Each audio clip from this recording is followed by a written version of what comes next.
साथियों, एक तरफ देश का बहुत बड़ा वर्ग एस्पिरेशनल है, तो दूसरी तरफ राजनीति की एक टोली है जिसका जीवन मंत्र बन गया है ऑलवेज अगेंस्ट।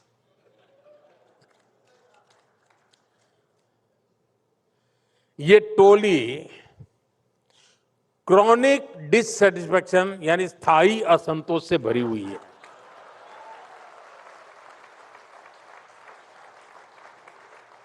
आज मैं रिपब्लिक टीवी के दर्शकों को जरा इस टोली के लक्षण बताने जा रहा हूं।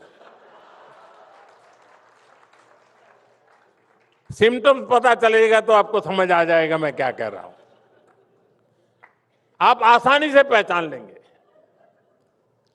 जी, जैसे मैं उदाहरण देता हूं, आप समझ जाएंगे। इनको आप अक्सर कहते सुनेंगे, अरे फला जगह तो 24 घंटे बिजली आती है, यहां क्यों नहीं। और अगले ही दिन ये लोग डैम्स का, सोलर पार्क का, थर्मल का, न्यूक्लियर प्लांट का विरोध करने के लिए डफली लेके आ जाएंगे। यानी पहले दिन बिजली क्यों नहीं और दूसरे दिन तुम हाइड्रो पावर का डैम क्यों बना रहे हो। ये जमात ऐसी है। ये वो लोग हैं जो खनिजों के खनन का विरोध करते थे, लेकिन आज पूछते हैं कि भारत का रेयर अर्थ मिनरल्स भंडार कहां है, सप्लाई चेन कहां है।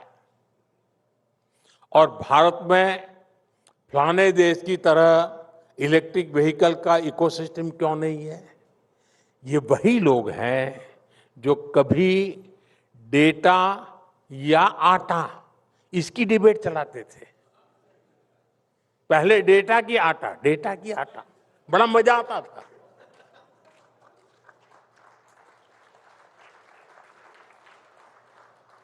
आज यही लोग पूछते हैं कि बताओ मोदी जी, एआई में क्या काम हुआ। हद देखिए,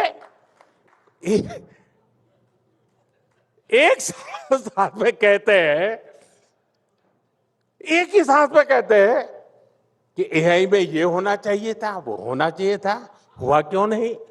लेकिन दूसरी साथ में वही लोग कहते मिलेंगे, अरे ये डेटा सेंटर क्यों बना रहे हो, ये सेमीकंडक्टर प्लांट क्यों लगा रहे हो। और फिर ये लोग उसके 100 नुकसान गिनाने के लिए घंटे घंटे भर सोशल मीडिया के स्क्रीन पर दिखेंगे, टीवी डिबेट में दिखेंगे, अखबारों में भरे रहेंगे। साथियों, ये लोग करप्शन को लेकर दुनिया भर के इंडेक्स उठाकर लाते हैं, भारत को कटघरे में खड़ा करते हैं। इनके इकोसिस्टम का मीडिया भी 24-24 घंटे उछालता रहता है। लेकिन जब करप्शन के विरुद्ध एक्शन होता है, जब कार्रवाई होती है, तो यही लोग चिल्लाते हैं। सबसे पहले हल्ला मचाने का काम कौन करते हैं, यही गलत हो रहा है, फलाना गया, ढिकना गया, रेड कर दी, जांच कर दी, अरेस्ट कर दिया। सवाल उठाए जाते हैं, कार्रवाई ऐसे क्यों हो रही है, वैसे क्यों नहीं, अब क्यों हो रही है, तब क्यों नहीं, ए पर क्यों हो रही है, बी पर क्यों नहीं हो रही है। यही उनका खेल है। साथियों, इन लोगों का कैरेक्टर समझना देश के लिए बहुत जरूरी है। खास तौर पे मेरे देश के युवाओं को इनको पहचानने की जरूरत है। और हमारी जैन जी को तो बहुत जल्दी समझना चाहिए। जल्दी समझो, वरना अब सूर्यवंशी आया है,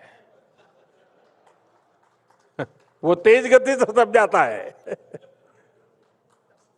साथियों, ये लोग एक तरफ कहेंगे कि देश की सेनाओं को छूट नहीं है, हथियार नहीं मिल रहे हैं, लेकिन जब सरकार कोई डिफेंस डील करेगी, कोई आधुनिक हथियार खरीदती है, तो सबसे पहले आकर कहते हैं कि ये क्यों खरीदा। ये दुनिया भर में भारत की कूटनीति पर सवाल करेंगे।